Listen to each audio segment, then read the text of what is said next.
موضوع الدرس في تربية الأهل والأولاد سورة التحریم تفسیر ابن کثیر. الحمد للہ رب العالمین والصلاة والسلام على اشرف الانبیاء وسید المرسلین سیدنا محمد وعلى آلہ واصحابہ اجمعین. اللهم صل على سيدنا محمد وعلى آل سيدنا محمد كما صليت على إبراهيم وعلى آل إبراهيم في العالمين إنك حميد مجيد. أعوذ بالله من الشيطان الرجيم. بسم الله الرحمن الرحيم. يا أيها الذين آمنوا قوا أنفسكم وأهليكم نارا وقودها الناس والحجارة عليها ملائكة غلاظ شداد لا يعصون الله ما أمرهم ويفعلون ما يؤمرون. يا أيها الذين كفروا لا تعتذروا اليوم إنما تجزون ما كنتم تعملون. يا أيها الذين آمنوا توبوا إلى الله توبة نصوحا عسى ربكم أن يكفر عنكم سيئاتكم ويدخلكم جنات تجري من تحتها الأنهار يوم لا يخزي الله النبي والذين آمنوا معه نورهم يسعى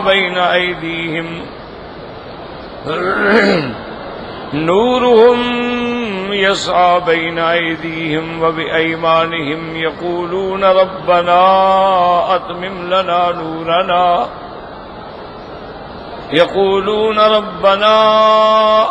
لنا نورنا واغفر لنا إنك على كل شيء قدير.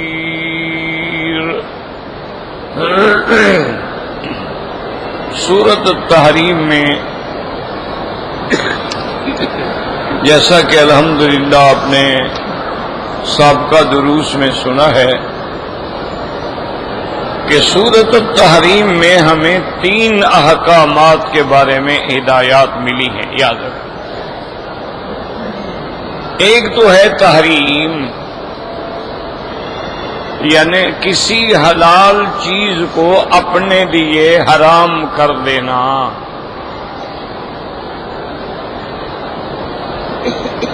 لیکن یاد رکھو عقیدتاً نہیں، اگر اعتقاداً اللہ کے حلال کو حرام کر دے یا حرام کو حلال کر دے وہ تو کافر ہو جاتا. دیکھو نا، جیسے آج کل اللہ نہ کرے، اللہ معاف کرے، زنا وغیرہ جو ہے عریانی فحاشی عام ہو گئی، اور جو لوگ اس میں مبتلا ہیں وہ اس کو گناہ بھی نہیں سمجھتے ہیں، یعنی گویا انہوں نے اس کو حلال کر رکھا ہے، وہ تو کفر ہے. ایک ہے کہ وہ اللہ کے حلال کو حلال سمجھتے ہیں لیکن اپنے اوپر حرام کر بیٹھے. جیسے حضور صلی اللہ علیہ وسلم نے شہد کی شربت پینے کو اپنے لیے حرام کر دیا، اپنی باندھی بی ماریہ کو ملنے کے لیے آپ نے اس کو بھی اپنے اوپر حرام کر دیا. تو یہ تحریم ہے.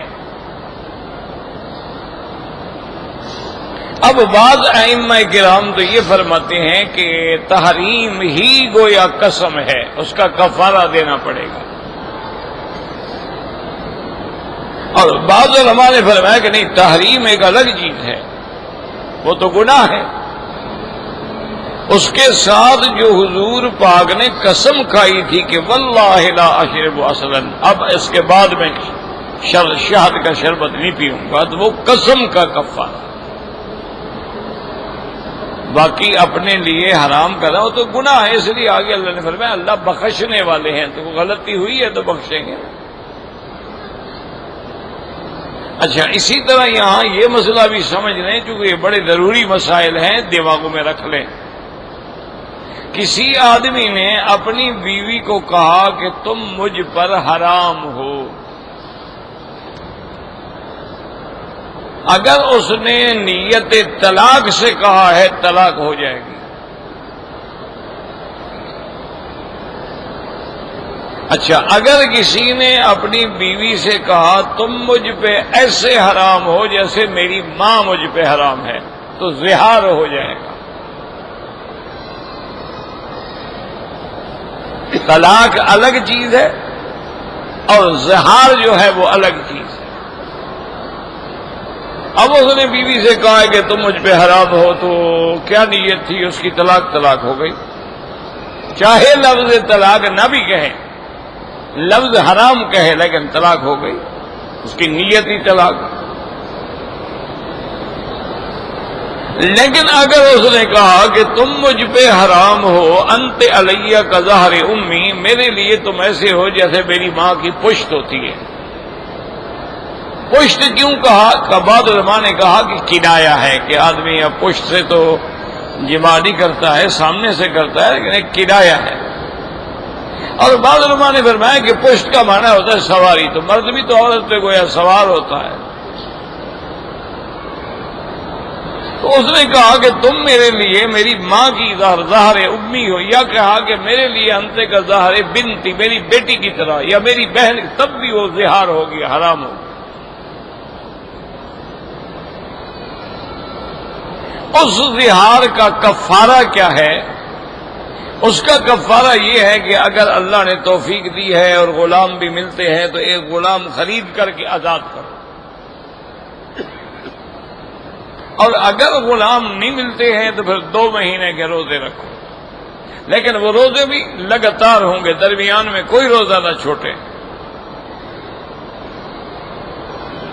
اگر بوڑھا ہے، معذور ہے، توفیق نہیں 2 مہینے روزے رکھنے کی، تو 60 مسکینوں کو کھانا کھلائے، تو پھر وہ عورت جو ہے جس سے زہار کیا تھا وہ اس کے لیے حلال ہو جائے گی، کیونکہ ماں کہنے سے ماں نہیں بن جاتی، اللہ نے سزا رکھی ہے کہ کیوں ماں کہہ رہے ہو۔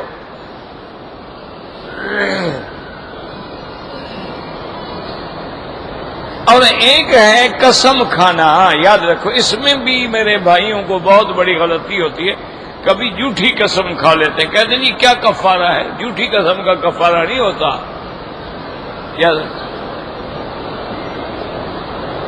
ایک آدمی نے جھوٹی قسم کھائی ہے، وہ تو گناہ ہے، شہادت زور ہے، بعض علماء کہتے ہیں وہ تو کبائر میں سے ہے، بڑے گناہوں میں سے ہے۔ اس کا تو علاج ہی توبہ ہے، اس کا کفارہ شفارہ نہیں ہوتا کہ لوگوں نے ایک طریقہ بنایا ہوا ہے، قسم کھا لیں گے جی کفارہ دے دیں گے، یہ کوئی بات ہے؟ بچوں کا کھیل ہے کہ جب تم قسم کھا لو گے تو پھر کفارہ بھی دے دو گے۔ تو ایک ہے جھوٹی قسم کھانا، اس کا علاج توبہ ہے۔ ایک ہے کہ کسی اچھے کام کو نہ کرنے سے قسم کھا لی، مثلا غصے میں آ کے کہا کہ مجھے اللہ کی قسم ہے میں آج کے بعد میں بھائی سے بات نہیں کروں گا، اللہ کا قسم ہے ماں کے گھر میں نہیں جاؤں گا، اللہ کا قسم ہے میں اب اپنے ابے کے گھر میں نہیں جاؤں گا، تو یہ قسم جو ہے تم نے غلط کھائی، اس کو اب توڑو، جاؤ، کیونکہ صلہ رحمی کا اللہ نے حکم دیا ہے، اس قسم کو توڑ دو اور کفارہ ادا کر۔ کفارہ اس لیے رکھا گیا کہ روز تو لوگ مذاق نہ بناتے رہے نا، جب چاہ قسم کھا لی، جب چاہ قسم کھا لی۔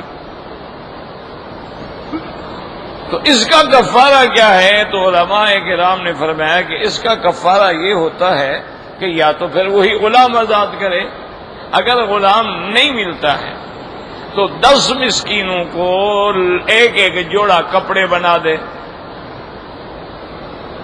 اگر کپڑے بنا دینے کی طاقت بھی نہیں ہے تو اطعام 10 مساکین، پھر 10 مسکینوں کو کھانا کھلا دے،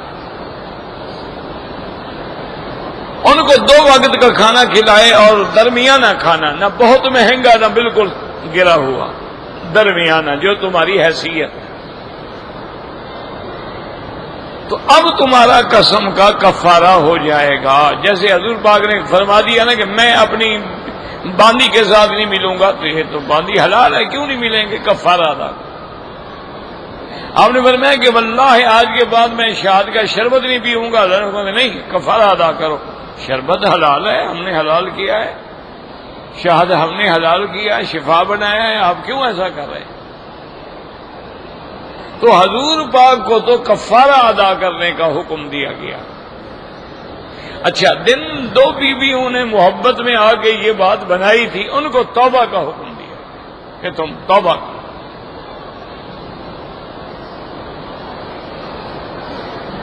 اور ساتھ میں یہ بھی بتا دیا اللہ تبارک و تعالی نے کہ اگر اللہ چاہے اور اللہ حکم فرما دیں، حضور صلی اللہ علیہ وسلم اپنی بیویوں کو طلاق دے دیں، تو اللہ قادر ہے کہ تم سے بھی بہتر بیویاں بدل دیں۔ اس سے علماء نے یہ مسئلہ بھی نکالا کہ چونکہ اللہ نے نبی پاک کی بیویاں نہیں بدلی تو معلوم ہوا دنیا میں سب سے بہتر یہی تھی، اگر اور ہوتی تو بدل دیتے۔ تو سورۃ التحریم میں یاد رکھیں، ایک تحریم ہے اور ایک تحریم بنیت طلاق ہے، ایک تحریم بنیت زہار ہے، اور ایک ہے قسم، کسی اچھی چیز کے نہ کرنے کی قسم کھانا، اس کا کفارے کا بیان ہے جو اللہ تبارک و تعالی نے سورۃ التحریم کی ابتدا سے جو آیات ہم نے پڑھی ہیں اس میں بیان فرمایا۔ اب آج کا سبق جو ہم نے پڑھا ہے اس میں اللہ پاک حکم دیتے ہیں کہ بھئی یہ گھریلو معاملات ہیں، گھریلو معاشرت ہے، تم اپنی بیوی، اپنے بچے، اپنے بیٹے، اپنی بیٹیوں کو جہنم سے بچاؤ، ان کی تربیت کرو تاکہ ایسے جھگڑے پیدا ہی نہ ہوں، ایسے حالات پیش ہی نہ آئیں،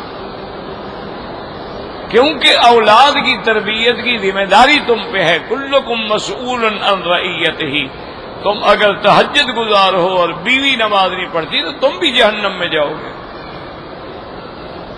کہ تم نے اپنی بیوی کو نماز کا پابند کیوں نہیں کیا۔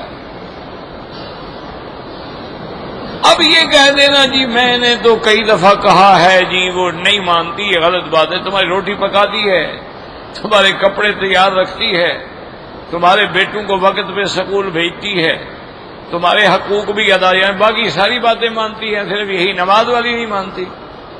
اس کا معنی یہ ہے کہ تم اس کو صحیح معنوں میں کہہ نہیں رہے۔ اگر اس کو یقین ہو جائے کہ میں نے اگر یہ کہنا نہ مانا تو مجھے خاوند گھر میں نہیں رکھے گا، تو مجال ہے وہ نہ پڑے۔ اور خاص طور پہ امام احمد ابن حنبل رحمۃ اللہ علیہ اور حضرت شیخ الاسلام ابن تیمیہ رحمہ اللہ اور بھی بڑے بڑے فحول العلماء جو ہیں، ان کا تو یہ فتویٰ ہے کہ جو مرد یا عورت عمدن بغیر عذر کے ایک نماز چھوڑ دے، وہ کہتے ہیں وہ کافر ہو جاتا ہے۔ تو جب کافر ہو گیا تو نکاح تو خود بخود ختم ہو گیا، یعنی اگر خامد نماز نہیں پڑھتا، بیوی نمازی ہے، تب بھی نکاح ختم ہو گیا۔ اگر خامد بڑا نمازی ہے، بیوی نماز نہیں پڑھتی، تب بھی وہ کافرہ ہے اور کافرہ سے نکاح رہ نہیں سکتا ہے۔ تو اس کا مطلب یہ ہے کہ ان ائمہ کے نزدیک اگر بے نماز عورت کے ساتھ تم رہ رہے ہو، اس کا معنی ہے ان کے نزدیک تو تمہاری آنے والی اولاد بھی زنا ہوگی، کیونکہ نکاح ہی ختم ہو چکا ہے۔ لیکن باقی ائمہ فرماتے ہیں کہ نماز عمدن چھوڑنے والا مرد ہو یا عورت ہو، فاسق ہے، فاجر ہے، بہت بڑا گناہ ہے، بلکہ ایسا گناہ ہے جو اس کو کبھی کفر پہ لے جائے گا لیکن کافر نہیں ہو گیا۔ اور اسی طرح ایک فتوے میں امام ابو حنیفہ رحمۃ اللہ علیہ فرماتے ہیں کہ اگر ایک آدمی بے نماز ہے، اس کو نماز کی تاکید کرو، اگر ایک دفعہ، دو دفعہ، تین دفعہ کہنے سے نہ مانے، یوں ہو بس اس کو تعزیر کے طور پہ قاضی جیل بھیج دے، جب تک توبہ نہ کرے، اصلاح نہ کرے، اس کو جیل میں رکھے۔ تو نماز تو اتنا سخت حکم ہے، کہتے جی میری بیوی نہیں مانتی، اور جی بچے آج کل آپ کو پتا ہے جی آج کی نوجوان نسل ایسی ہے، آزاد ہو گئی ہے، جناب پیسے تو تم ان کو دیتے ہو، گاڑیاں تو تم ان کو لے کے دیتے ہو، ان کے ناد نخرے تو تم برداشت کرتے ہو، کہو نکل جاؤ، جاؤ کماؤ کھاؤ، دفع ہو جاؤ، جب تم خدا کے نہیں ہو تو میرے کیا ہو، جب تم اپنے اللہ کے وفادار نہیں ہو، جب تم حضرت محمد رسول اللہ کے وفادار نہیں ہو تو پھر باپ کیا ہے؟ باپ کی کیا حیثیت ہے؟ نکال دو گھر سے، دیکھو پھر ٹھیک ہوتے ہیں کہ نہیں ہوتے ہیں۔ اور دوسری بات یہ ہے کہ یہ ساری باتیں تو بعد میں ہیں، اصل حکم یہ ہے کہ ابتدا سے تربیت کرو۔ کیا مانا؟ بچہ جب 4 سال کا ہو نا جی، اسی وقت اس کی انگلی پکڑ لو۔ ہم نے ماشاءاللہ دیکھا ہے بہت سارے ملکوں میں جا کر، جو ہمارے مسلمان بھائی یورپ میں، امریکہ میں، ساؤتھ افریقہ میں، ناروے میں، جرمنی میں، ان ملکوں میں، کافر ملکوں میں آباد ہیں، ان کے چھوٹے چھوٹے بچے جو ہیں نماز میں کھڑے ہوتے ہیں۔ اور چھوٹے چھوٹے بچے دیکھیں گے آپ، ٹوپی پہنی ہوئی ہے، چھوٹے بچے نے پگڑی باندھی ہوئی ہے باقاعدہ سنت کے مطابق۔ کیوں؟ وہ بچپن سے ان کو تربیت دینا شروع کرتے ہیں۔ مسجد جا رہا ہے باپ تو اس کو بھی ساتھ لے جا رہا ہے، پھر سارے راستے اس کو دعائیں پڑھا رہا ہے، سکھا رہا ہے کہ بیٹا گھر سے نکلنا ہے کیا پڑھیں گے، کھانا کھانا ہے کیا پڑھیں گے، مسجد میں جب پہلا قدم رکھیں گے کون سا رکھیں گے، کون سی دعا پڑھیں گے، جب نکلیں گے تو بیٹا کیسے نکلیں گے، اچھا نماز میں نہیں آتی کوئی بات میرے ساتھ کھڑے ہو جاؤ، میں جیسے کرتا ہوں تم کرتے رہو۔ اسی لیے حکم ہے کہ 7 سال کا ہو جائے اس کو نماز کا حکم دو، اگر 10 سال کا ہو کے نہیں پڑھتا تو پھر مارو اس کو۔ تو جب آپ بچپن سے تربیت کریں گے تو پھر یہ مشکلات پیش نہیں آئیں۔ کیوں؟ الحمدللہ اس کے بچپن سے دماغ میں دین جو ہے نا وہ گھٹی ہوئی اور اس کے دماغ میں پڑ جاتی۔ اور دوسری بات یہ کوشش کیا کریں، اللہ آپ کو بھی اور مجھے بھی توفیق دے کہ اپنے بچوں کو، بیوی کو، اولاد کو گھر میں حلال کھلائیں، حرام نہ کھلائیں۔ کہ رشوت آ گئی ہے، حرام آ گیا ہے، غریبوں کا مال، یتیموں کا مال، ظلم کا مال، ڈاکے کا مال، یہ اگر ہوگا جب ان کے اندر حرام جائے گا تو پھر آگے بھی پھر وہی بات بنے گی۔ تو ان کو رزق حلال پہنچانا بھی تمہاری ذمہ داری ہے۔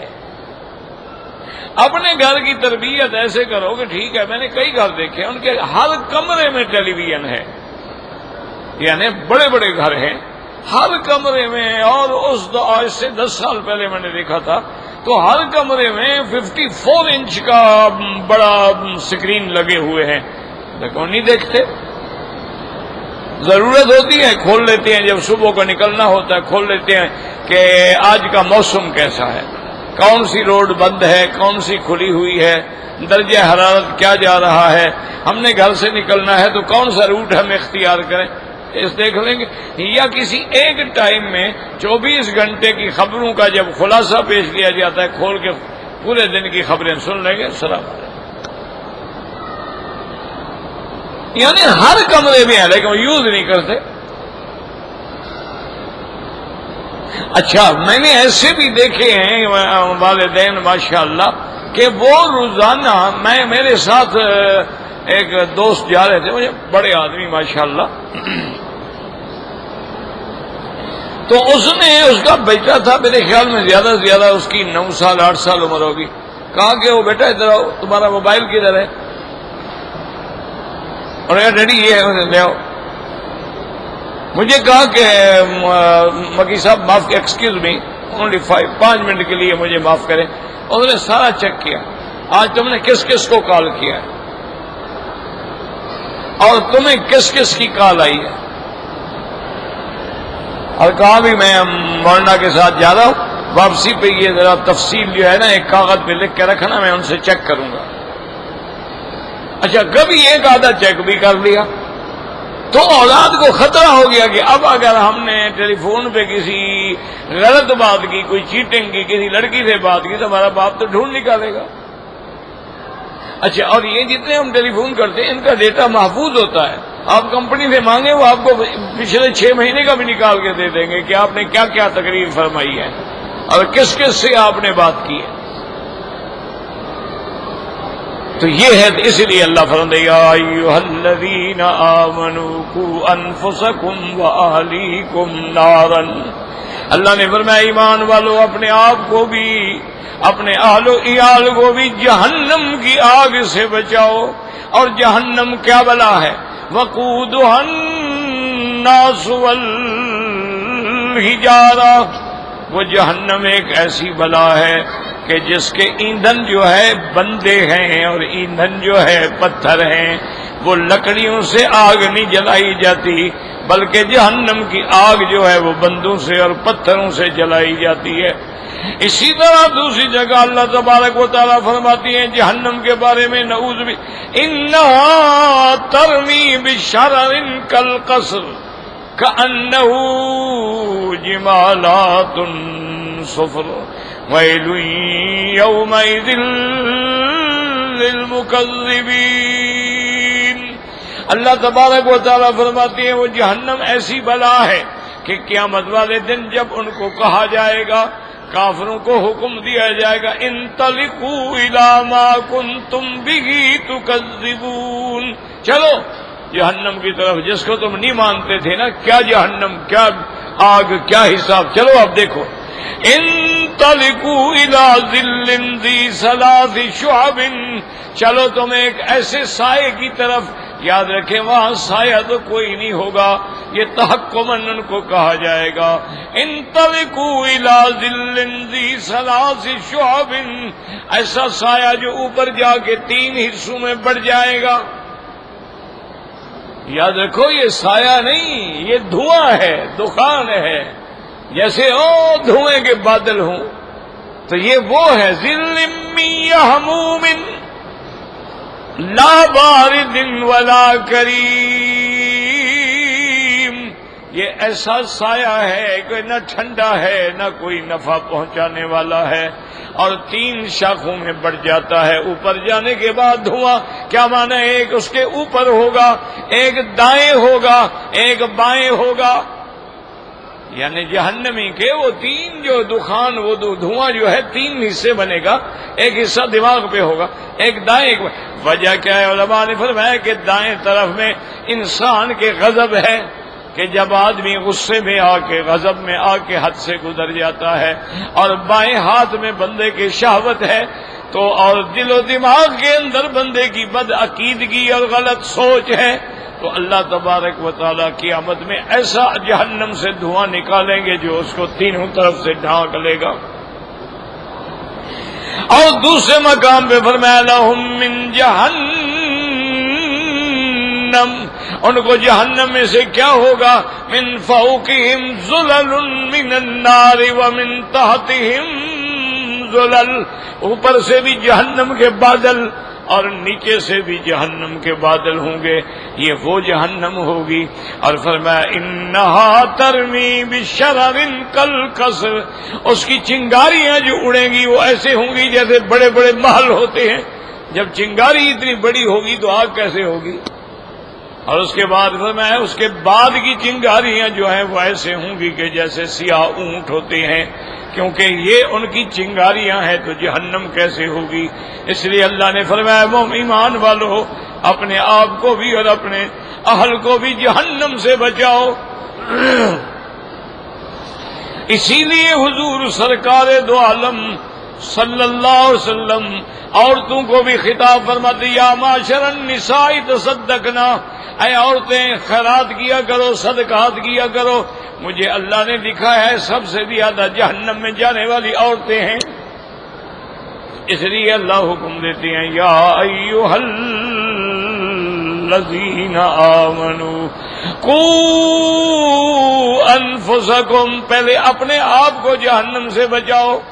جب خود نہیں بچو گے تو دوسروں کو کیسے بچاؤ گے؟ جب تم نماز نہیں پڑھو گے تو گھر والے کیا پڑھیں گے؟ جب تم سچ نہیں بولو گے تو گھر والے کیا سچ بولیں گے؟ یاد رکھو بظاہر آدمی کو بات بڑی معمولی سی لگتی ہے. ایک آدمی آیا حضرت جنید کی خدمت میں یا کسی بزرگ کی خدمت میں ایک بیعت ہونے کے لیے. انہوں نے فرمایا کہ بھائی میری بیعت میں ایک شرط ہے کہ جھوٹ نہیں بولو گے. وہ دل میں بڑا خوش ہو گیا، اس نے کہا یار یہ پیر تو آسان ہے، ایسے نے کوئی چلے شلے نہیں کٹوائے ہیں کہ یہ کرو اور یہ پڑھو اور یہ پڑھو اور یہ پڑھو۔ ایک بات ہے ٹھیک ہے، جھوٹ نہیں بولے گے، بس کیا جھوٹ نہ بولنا کون سا مشکل بات ہے۔ انہوں نے فرمایا بھئی اگر یہ قبول ہو تو پھر سوچ لو، جھوٹ نہیں بولنا، بیوی سے بھی نہیں، بیٹی سے بھی نہیں، اولاد سے بھی نہیں، ملازموں سے بھی نہیں، دوستوں سے بھی نہیں، پیر سے بھی نہیں، استاد، جھوٹ نہیں بولنا۔ اس نے بیعت کر لی اور چند دنوں کے بعد اس کو محسوس ہوا کہ بھئی ہماری تو ساری زندگی جھوٹ میں چل رہی تھی، دکان پہ بیٹھے ہیں تو جھوٹ ہے، چیز بیچ رہے ہیں تو جھوٹ ہے، کسی کو کوئی چیز لے رہے ہیں تو جھوٹ ہے، کسی سے وعدے کر رہے ہیں تو جھوٹ ہے، گھر والوں سے باتیں کر رہے ہیں تو جھوٹ ہے۔ ہماری تو زندگی بس ایک جھوٹ چھوڑنے سے سارے گھر کی اصلاح ہو گئی۔ اچھا، اس کی بیوی بھی مطمئن ہو گئی کہ میرا خاوند جھوٹ نہیں بولتا، اگر کبھی کہیں گناہ کرے گا میں پوچھوں گی، جھوٹ تو بولنا نہیں اس نے۔ اس نے بیوی سے بھی کہہ دیا ابھی ہر بات ہو سکتی ہے، جھوٹ نہیں بولنا، اگر گناہ کرے وہ پوچھے تو جھوٹ تو بولنا نہیں، پھر بتانا پڑے گا۔ تو صرف ایک جھوٹ چھوڑنے سے سارے گھر کا نظام درست ہو۔ یا اللہ فرماتے ہیں قوا انفسکم واہلیکم نارا وقودها الناس والحجارہ، اور اس کا ایندھن جو ہے وہ بندے ہیں اور پتھر ہیں، علیہا ملائکۃ غلاظ شداد لا یعصون اللہ ما امرہم وَيَفْعَلُونَ مَا يُؤْمَرُونَ۔ اللہ نے فرمایا پھر جہنم پہ ہم نے دروغے جو ہیں فرشتے رکھے ہیں، اور دوسری جگہ قرآن میں آتا ہے علیہا 19 کہ اللہ نے 19 فرشتے رکھے ہیں جہنم پہ، ان میں ان کا ایک سردار ہے جس کو مالک کہتے ہیں۔ اچھا، جب قرآن کی یہ آیت اتری نا جی کہ جہنم پر 19 فرشتے ہوں گے، تو مشرکین مکہ کا ایک پہلوان تھا، مشہور تھا، کلدہ اس کا نام تھا، وہ کہنے لگا او قریشیو ادھر آؤ ادھر آؤ، بڑی اچھی بات ہے، کیا مطلب؟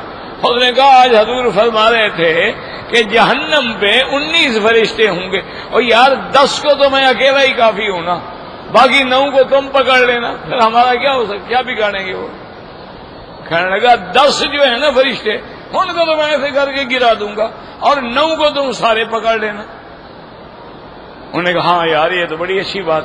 اللہ نے فرمایا وما جعلنا اصحاب النار الا ملائکۃ، اللہ نے فرمایا بدبختوں میں نے وہاں بندے نہیں رکھے، وہ فرشتے ہیں، وہ تو ایک اتنی طاقت والا ہے کہ حضرت جبریل نے قوم لوط کی 5 بستیوں کو پر پہ اٹھا کے اونٹھا مار دیا، تم کیا پکڑو گے، تم 19 کے ساتھ مقابلہ کرو گے۔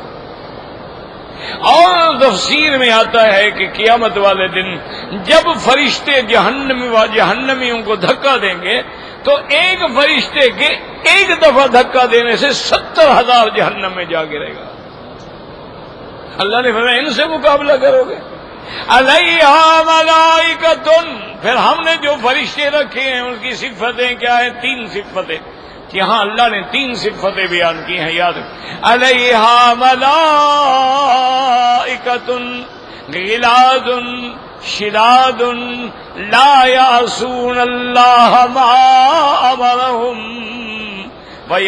وَيَفْعَلُونَ مَا يُؤْمَرُونَ۔ یاد رکھو مسلمانوں، قرآن میں غور کرو، سمجھو، تدبر کرو۔ پہلے بھی 3 چیزوں کا ذکر ہے نا، قُوا أَنفُسَكُمْ وَأَهْلِيكُمْ نَارًا، آگ، وَقُودُهَا النَّاسُ وَالْحِجَارَةُ، کتنی ہو گئی؟ 3۔ آگ سے بچاؤ جس کا ایندھن کیا ہے؟ بندے اور پتھر، 3 ہو گئے۔ اور آگے اللہ نے فرمایا کہ علیہا ملائکۃ، ہم نے فرشتوں کی جو ڈیوٹی رکھی ہے ان کی بھی 3 صفتیں، غلاظ بڑے تند خو ہیں، شداد بڑے سخت ہیں، لا یعصون اللہ ما امرہم، اللہ اللہ کے احکام کی کبھی نافرمانی نہیں کرتے، اور اسی کی تاکید ہے وَيَفْعَلُونَ مَا يُؤْمَرُونَ، اور وہی کرتے ہیں جن کا ان کو حکم دیا جاتا ہے اللہ تبارک و تعالی۔ اچھا یہاں دو لفظ کیوں آئے ہیں؟ یہاں اتنا ہی کافی دینا کہ اللہ کی نافرمانی نہیں کرتے، بس ختم۔ لا یعصون اللہ ما امرہم، وہ اللہ کی نافرمانی نہیں کرتے، جو اللہ حکم دے تو بات ختم ہو گئی۔ لیکن اللہ فرماتے ہیں وَيَفْعَلُونَ مَا يُؤْمَرُونَ، اور وہ کرتے ہیں جن کا ان کو حکم دیا جاتا ہے۔ تو یہ دو دفعہ کیوں کہا گیا؟ ایک دفعہ ہی کافی تھا، کہہ دیتے وہ کرتے ہیں جس کا حکم دیا جاتا ہے، تب بھی کافی تھا، یا صرف اتنا ہوتا اللہ کی نافرمانی نہیں کرتے تب بھی کافی تھا۔ لیکن دو دفعہ کیوں کہا گیا کہ نافرمانی نہیں کرتے اور وہ کرتے ہیں جو کہا جاتا ہے؟ تو اس لیے محدثین مفسرین فرماتے ہیں، بعض علماء نے فرمایا کہ اس کی تاکید ہے، اس کی تاکید ہے، توکید ہے کہ نفی اس بات دونوں پہلوں کو ذکر کر دیا گیا، نافرمانی بھی نہیں کرتے اور ہر حکم کی تعمیل بھی کرتے ہیں۔ جیسے ہم کلمہ پڑھتے ہیں لا الہ الا اللہ، تو نفی اس بات ہے، ہر آلہہ باطلہ کی نفی کرتے ہیں اور اللہ کی وحدانیت الوہیت کا اس بات کرتے ہیں۔ تو جب نفی اس بات میں بات ہو تو زیادہ پکی ہو جاتی ہے کہ وہ نافرمانی بھی نہیں کرتے، وہی کرتے ہیں جو حکم دیا جاتا ہے۔ ایک جواب یہ ہے۔ اور بعض علماء نے فرمایا کہ بھئی نافرمانی نہ کرنا الگ بات ہے، فرما برداری کرنا الگ بات ہے۔ کیا مطلب؟ ایک آدمی اللہ کی نافرمانی نہیں کرتا، نماز ہے، روزہ ہے، لیکن بیٹیوں کو حصہ نہیں دیتا، تو پھر اس نافرمانی کا کیا فائدہ ہوا؟ تو نافرمانی بھی نہ کرے اور اللہ کے امر پر بھی چلے، دونوں کام ہوں گے تب مسلمان بنے گا نا۔ کہ بھی اللہ نے حکم دیا ہے دو، وہ بھی دے۔ وہ کہا جی میں نافرمانی تو نہیں کرتا نا اللہ پاک کی، اب ضروری تو نہیں کہ ہر حکم پہ ہی میں عمل کروں، کچھ پہ ہو جاتا ہے کچھ پہ نہیں ہوتا۔ اللہ نے فرمایا نہ پھر ایمان نہیں بنتا ہے۔ لا یعصون اللہ ما امرہم، وہ نافرمانی نہیں کرتے۔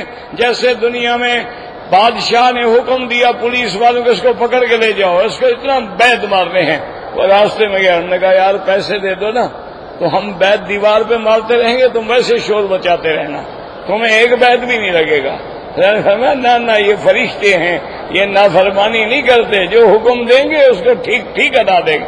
وَيَفْعَلُونَ مَا يُؤْمَرُونَ، یہ تو بات بھی نہیں کرتے جب تک اللہ کا حکم نہ ہو۔ اس لیے قرآن کی دوسری آیت میں آتا ہے کہ جب جہنمی جہنم میں جائیں گے، اللہم اجرنا من النار یا مجیر اجرنا من النار یا مجیر اجرنا من النار۔ جب جہنم میں جائیں گے تو اب چیخیں گے، فریاد کریں گے اور کہیں گے وَنَادَوْا يَا مَالِكُ لِيَقْضِيَ عَلَيْنَا رَبُّكَ، وہ کہیں گے اے مالک، یعنی اے در ہو گئے جہنم، مہربانی کرو، اپنے رب سے کہو ہمیں موت دے دیں، ایک ہی دفعہ بس ختم کر دیں، اب ہم سے برداشت نہیں ہوتا۔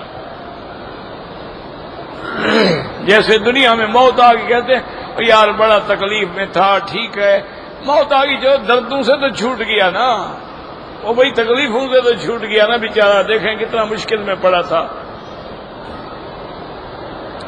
وہ بھی یہ سمجھیں گے کہ اگر موت آ جائے تو ہم جہنم کی سختیوں سے بچ جائیں گے، تو کہیں گے وَنَادَوْا يَا مَالِكُ لِيَقْضِيَ عَلَيْنَا رَبُّكَ۔ مفسرین نے لکھا ہے کہ 500 سال تک چیختے رہیں گے، اللہ کا فرشتہ جواب نہیں دے گا۔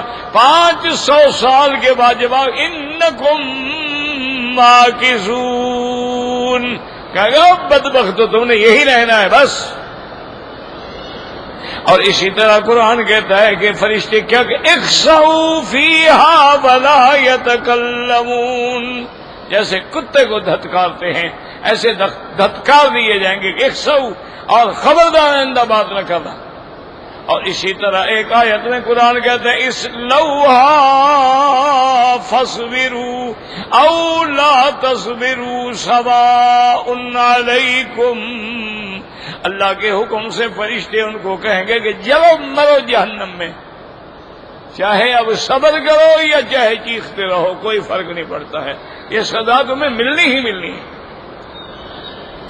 اس لیے اللہ نے فرمایا کہ اس جہنم کا خیال رکھو، اس جہنم کا خیال رکھیں کہ علیہا ملائکۃ، اس پر ایسے فرشتے ہیں جو سخت بھی ہیں اور تند خو بھی ہیں، اور لا یعصون اللہ ما امرہم ویفعلون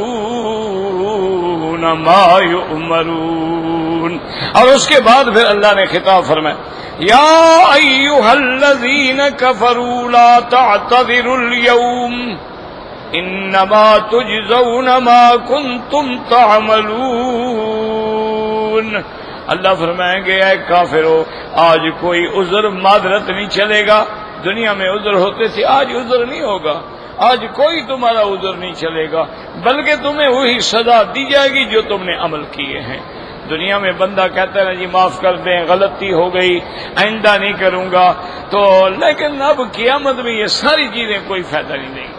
لا تعتذروا اليوم انما تجزون ما کنتم تعملون۔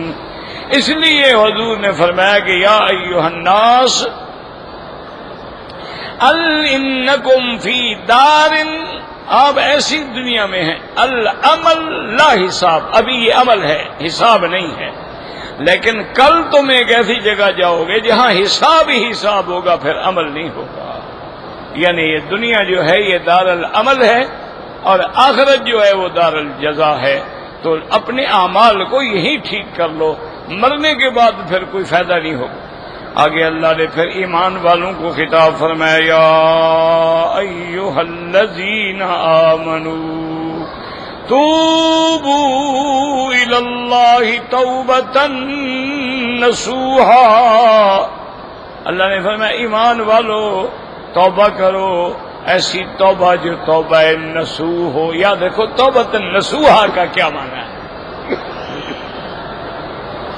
ایک دو علماء نے فرمایا کہ توبہ کے لیے 3 شرطیں ضروری ہیں۔ سب سے پہلے تو جس گناہ میں ہے اس گناہ کو فوراً چھوڑ دے، اور دوسرا یہ ہے کہ دل میں ندامت ہو کہ ہائے میں نے کیا کیا، ہائے میں نے کیا کیا، اور تیسرا یہ ہے کہ عزم ہو، فیصلہ کر لے کہ اب میں پھر کبھی یہ گناہ نہیں کروں گا۔ یہ ہے توبۃ نصوحا۔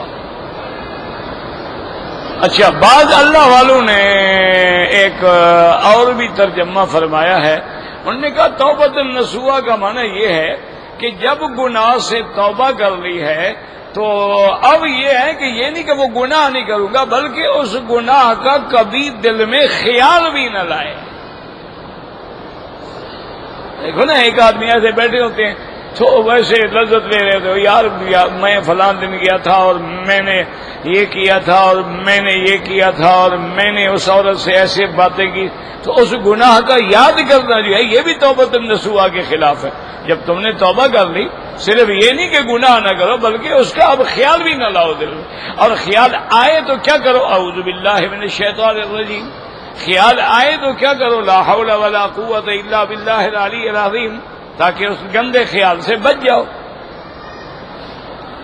اچھا، بعض اولیاء اللہ نے ایک اور ترجمہ کیا، انہوں نے فرمایا ہے کہ توبۃ نصوحا کا معنی یہ ہے کہ جیسے تم دنیا میں گناہ سے محبت کرتے تھے، کہ تمہیں کسی لڑکی سے عشق ہو گیا، بہت سی چکر میں ہو، رات دن گلیوں کے پھر رہے ہو، بھاگ رہے ہو، دیکھ رہے ہو، کوشش کر رہے ہو، بس کھانا کھا رہے ہو تو اسی کا خیال ہے، پانی پی رہے اسی کا خیال ہے، رات کو لیٹے ہوئے اور نیند نہیں آتی اسی کا خیال ہے۔ تو انہوں نے کہا جیسے تمہیں گناہ میں لذت آتی تھی، توبہ کے بعد اب اسی طرح گناہ سے نفرت کرو۔ جیسے توبہ سے پہلے گناہ کے لیے تم دوڑتے تھے، بھاگتے تھے، کوشش کرتے تھے، اب اس سے بچنے کے لیے اتنی محنت کرو تو تب توبہ نصوحا ہوگی۔ اس لیے اللہ نے فرمایا یا ایھا الذین آمنوا توبوا الی اللہ توبۃ نصوحا عسیٰ ربکم ان یکفر عنکم سیئاتکم، تمہارے گناہوں کو مٹا دیں گے، وَيُدْخِلَكُمْ جَنَّاتٍ تَجْرِي مِن تَحْتِهَا الْأَنْهَارُ، اور تمہیں داخل کریں گے ایسے باغوں میں جن کے نیچے نہریں بہتی ہیں۔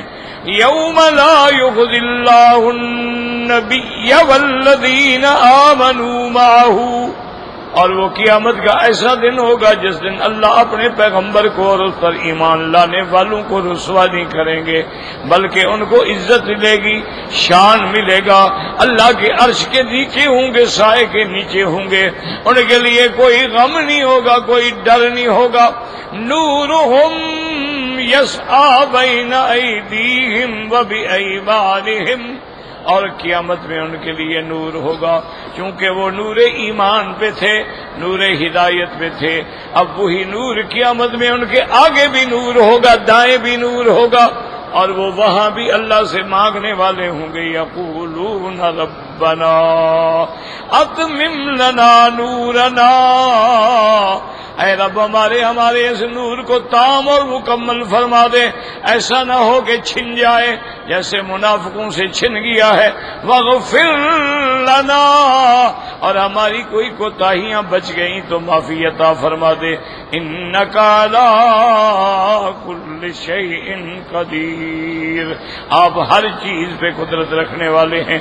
اللہم اغفر لنا وارحمنا واسترنا بسترک الجمیل۔ کہتے جی کہ اگر بے نمازی نے کھانا پکایا ہو، میرا بھائی کھانا تو کافر کا پکایا ہوا بھی کھانا جائز ہے، کھانے کا کیا ہے؟ یہ ہم سارے ماشاءاللہ داڑھیوں والے بھی، ہم مولوی بھی، یہ جو ہم کھا رہے ہیں، پیزا کھا رہے ہیں، برگر کھا رہے ہیں، مسلمانوں نے پکائے ہیں؟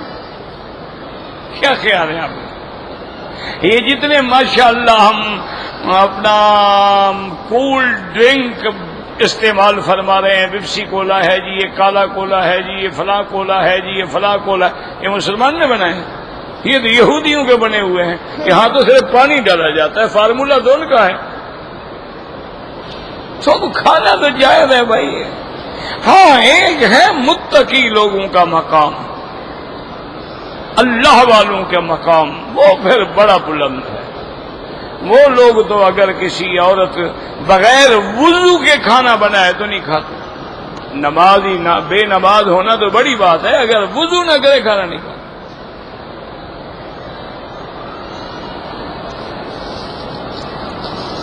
کہتے ہیں جی کہ ہمارے ملک میں جب کسی مردے کو دفن کر دیتے ہیں تو قبر میں دفن کرنے کے بعد اذان دیتے ہیں، یعنی زندگی میں دوسرے نماز نہیں پڑھی، اب مردے کو پڑھانے لگے ہیں نماز۔ ماشاءاللہ بھائی، زندگی میں جو دن میں 5 دفعہ اذانیں سنتا تھا وہ تھوڑی ہے کہ اب قبر پہ اذان سناؤ گے۔ بالکل بدعت ہے، خالص بدعت ہے۔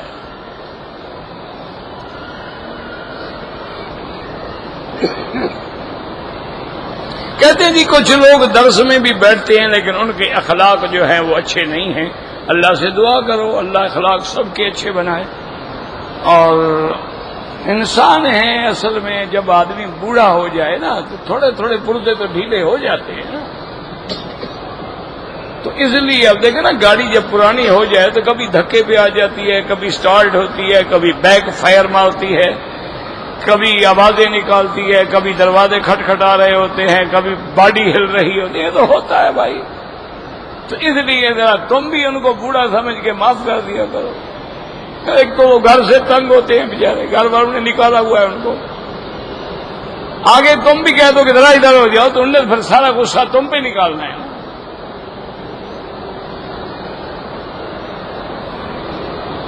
کہتے ہیں جی کچھ لوگ جو ہیں وہ ایک دوسرے کو برا بھلا کہتے ہیں، مثلا مختلف جماعتیں ہیں، ایک جماعت اس کو برا کہتی ہے، اس کی یہ بالکل ناجائز ہے۔ اللہ کا ہمیں حکم ہے کہ کافروں کے بتوں کو بھی گالی نہ دو تاکہ وہ تمہارے سچے خدا کو گالی نہ دے۔ ہاں ایک ہے کہ آپ باطل کی تردید کریں کہ بھئی جو ختم نبوت کا منکر ہے وہ کافر ہے، جو سیدنا ابو بکر صدیق کی صحبت و صداقت کا منکر ہے وہ کافر ہے، جو سیدہ عائشہ صدیقہ کی عزت و عصمت کا مخالف ہے وہ کافر ہے. تو یہ تو گالی نہیں ہے نا، یہ تو ایک واقعہ بیان ہو رہا ہے، اس کو گالی نہیں کہتے.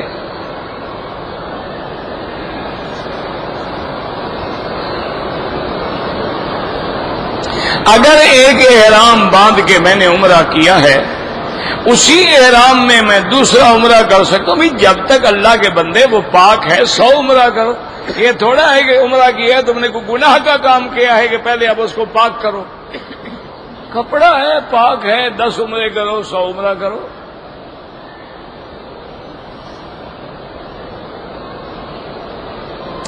عمرے کی حالت میں بھی عورت کو پردہ کرنا چاہیے.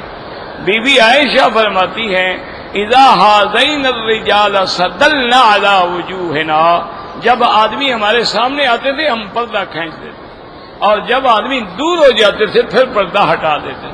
تو عورت احرام میں بھی ایسے گھونگھٹ کھینچ کے رکھے تاکہ پردہ بھی رہے اور نیچے دیکھ کے چلتی بھی رہے.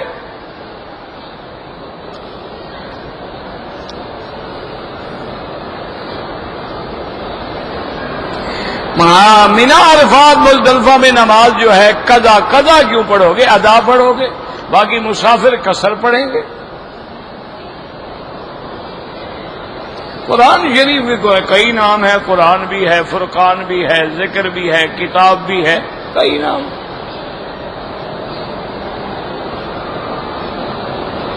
بغیر کسی عذر کے اپنے بچوں کو بند کرایا جائے کہ اولاد نہ ہو، بالکل ناجائز ہے.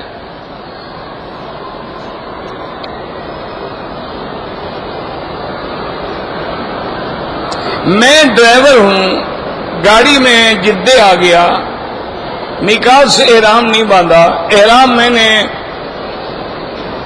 جدے سے باندھا، کوئی بات کوئی دم نہیں، آپ ڈرائیور ہیں، آتے ہیں جاتے ہیں، آپ پر کوئی دم نہیں.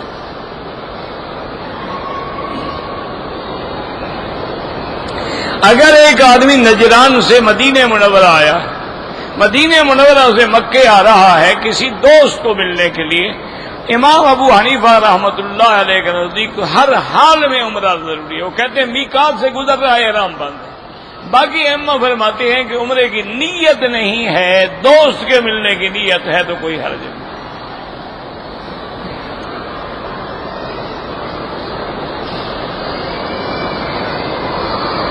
کہتے جی کہ ایک آدمی میں نے دیکھا کہ جوتا پہن کے نماز پڑھتا ہے. اگر جوتا پاک ہے تو نماز جائز ہے. حضور پاک نے بھی جوتا پہن کے نماز پڑھی ہے. مسئلہ یہ ہے کہ جیسے کپڑا پلید ہے تو نماز نہ جائز ہے، جوتا بھی پلید ہے تو نہ جائز ہے. کیونکہ آج کل وہ رستے نہیں رہے جو حضور کے زمانے میں تھے. آج تو قدم قدم پہ پانی ہے، پھر جوتے ایسے ہیں جو اندر جذب کر لیتے ہیں گندے پانی کو، تو اس لیے احتیاط اسی میں ہوتی ہے. لیکن یہ بھی دیکھیں حضور پاک نے جوتا پہن کے نماز پڑھی، آمنا وصدقنا حدیث ہے ہمارے آنکھوں میں، لیکن ساری زندگی جوتا پہن کے پڑھتے تھے.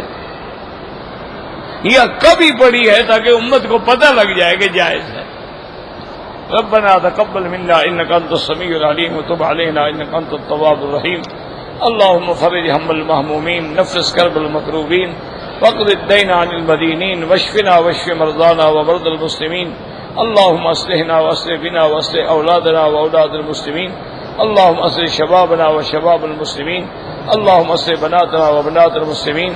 اللهم اصلح ذرياتنا وذريات المسلمين. صلى الله تعالى على خير خلقه سيدنا محمد وعلى آله وصحبه اجمعين. اللهم صل على سيدنا محمد وعلى آل سيدنا.